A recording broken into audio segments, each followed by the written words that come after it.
मुद्रा कमलं चिहिन्दी ध्वजस्त्रिवर्णो निज राष्ट्रगानम् व्याघ्रो मयूरस्य भवन्ति सप्त राष्ट्रीय चिह्नानि तु भारतस्य धन्यो भारतवर्षोऽयं धन्य भारत संस्कृति अत्रैत्य जना धन्या धन्या चैकत्व भावना। आइए मेरी भारत माँ के प्रतीक चिन्हों का वर्णन करें। और यदि मैंने प्रतीक चिन्हों की बात करूं, भारत माँ के प्रतीक चिन्ह जब भारतीय संविधान का निर्माण हुआ तब हमारे राष्ट्रीय प्रतीकों का भी निर्माण हुआ। यानी मेरे भारत माँ को, इस भारत देश को उन प्रतीक चिन्हों से भी पहचाना जाता है। जब आपने देखा ओलंपिक गेम होता है, एशियन गेम होता है, कॉमनवेल्थ गेम होते हैं, तो वहाँ पर तिरंगा लहराता है। तिरंगा मतलब मेरी भारत माँ।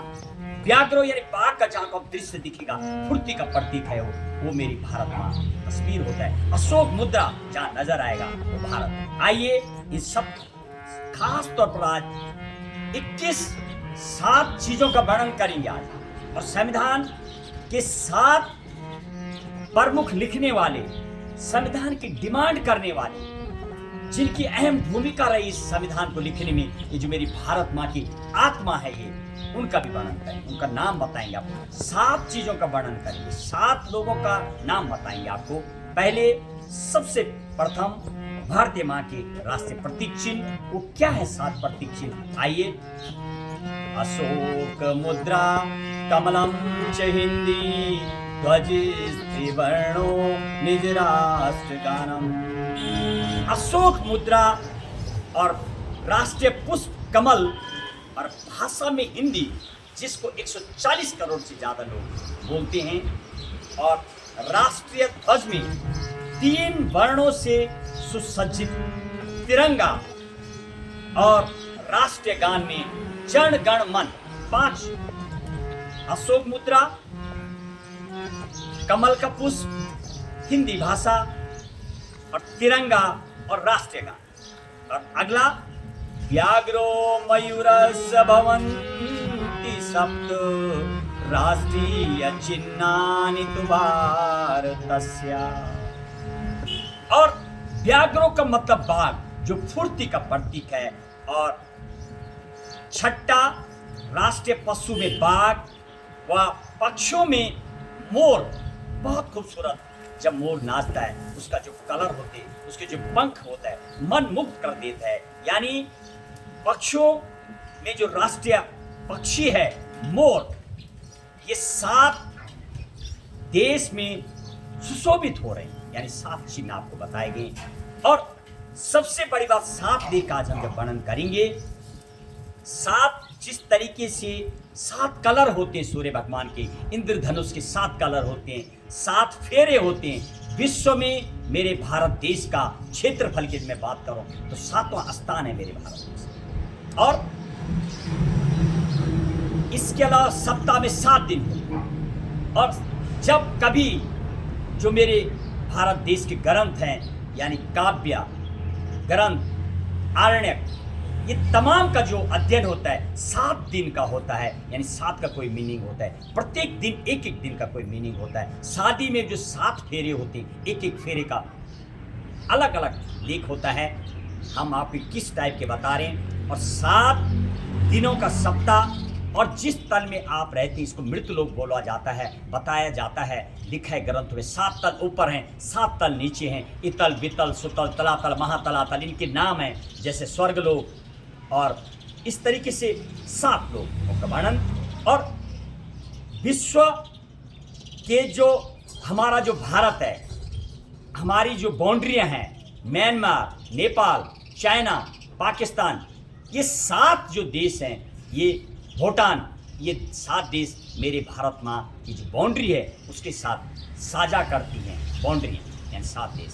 7 संगीत के भी 7 स्वरों से सजा होता है संगीत, सारे गामा पाधा नी, 7 स्वर। आप 7 का कमाल देखिए। और मैं अपनी इस संविधान कथा में आपको 7 चीज़ों के बारे में बताऊँ। उन 7 लेखकों के नाम बताऊंगा, 7 उन लोगों के नाम बताएंगे जिनकी प्रमुख भूमिका रही है। पहले हम इस श्लोक को थोड़ा पूरा करें। जो श्लोक है मेरे भारत माँ का जो वर्णन किया गया है, कैसे मेरे भारत देश की संस्कृति। धन्यो भारत वर्षोयम धन्य भारत संस्कृति। हमारा भारतवर्ष अपने आप में धन्य है। विविध धर्मों के लोग या एकता की भावना में रहते हैं और धन्य मेरे भारत देश की संस्कृति। अत्रैत्य जना धन्या धन्या चेकत्व भावना। अनेक धर्मों के लोग, अनेक जाति के लोग, दुनिया का एकमात्र मेरा भारत देश सबसे ज्यादा अलग अलग धर्मों के, हिंदू, मुस्लिम, सिख, ईसाई, बौद्धिस्ट, जैन, अलग अलग धर्मों के लोग मेरे भारत देश में रहते हैं। और कैसे रहते हो? एक अनेकता में होते हुए भी एकता की भावना में रहते हैं और रह करके देश की सेवा में सतत लगे हुए हैं। देश के विकास में अपने अपने कार्य करके आगे बढ़ रहे हैं।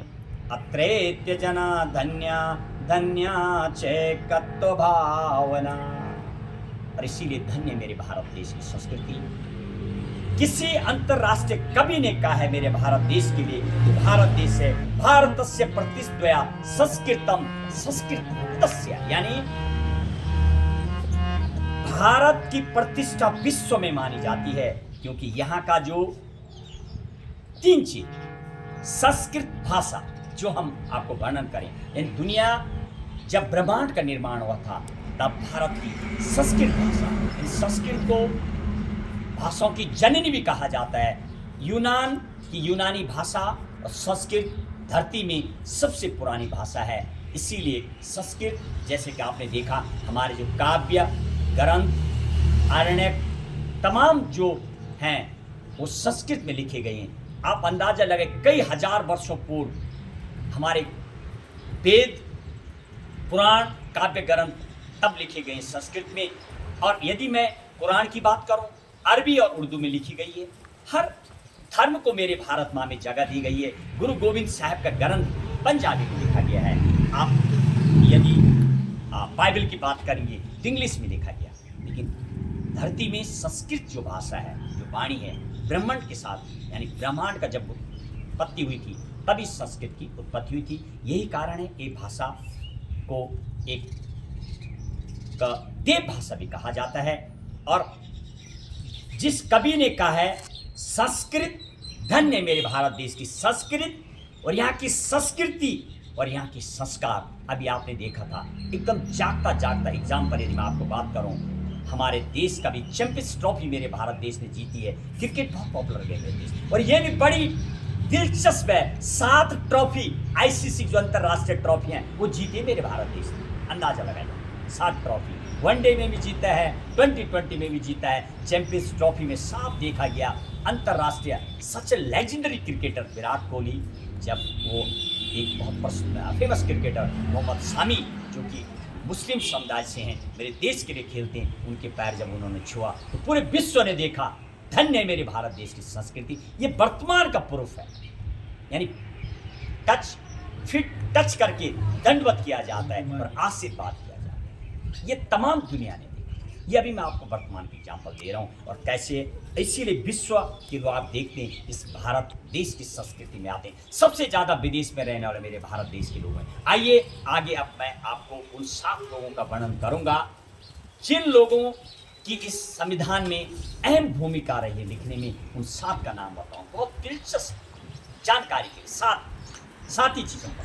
संविधान जब आप पढ़ेंगे बहुत आनंद आए उस संविधान में 7 जो भाग 7 है वो निरस्त है। 1956 7वां संशोधन आया 1956 में, और 7वां संविधान को निरस्त किया गया, यानी 7 संविधान में कुछ नहीं लिखा गया।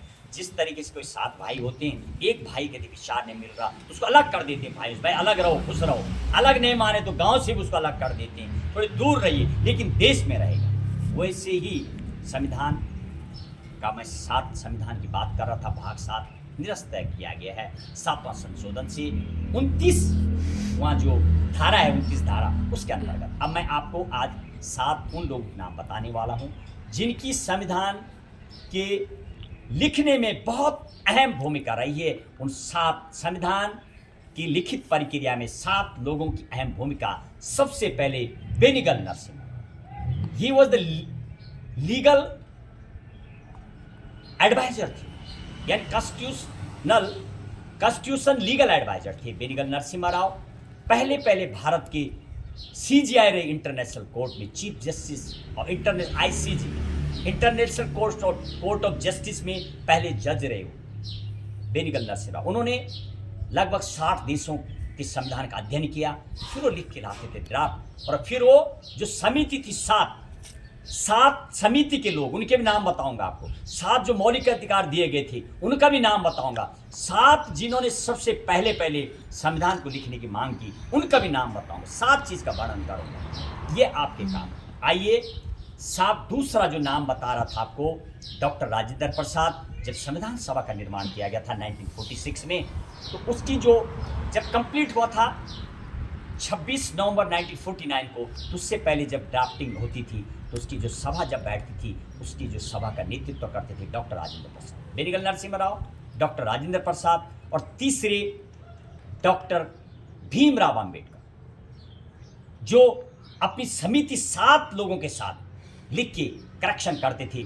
फिर वो समिति के पास जाते थे और जब तैयार हो गया, लिख लिया गया, तो फिर बोला गया कि इसको कौन लिखेगा पेन से, और उनका नाम था प्रेम बिहारी नारायण राय जादा, जिन्होंने की अपनी पेन 432 पेन उन्होंने इटालिक में जो हेले में रखा गया संसद भवन में भारतीय संविधान, उसको लिखा उन्होंने प्रेम बिहारी नारायण राय जादा। और बाहर से जो पत्ती से उकारा गया जो संविधान, जो ओरिजिनल, जब आप संविधान का अध्ययन करेंगे उसमें फूल बने हुए, देश की पत्तियां बनी हुई, जैसे संस्कृत उकेरा गया।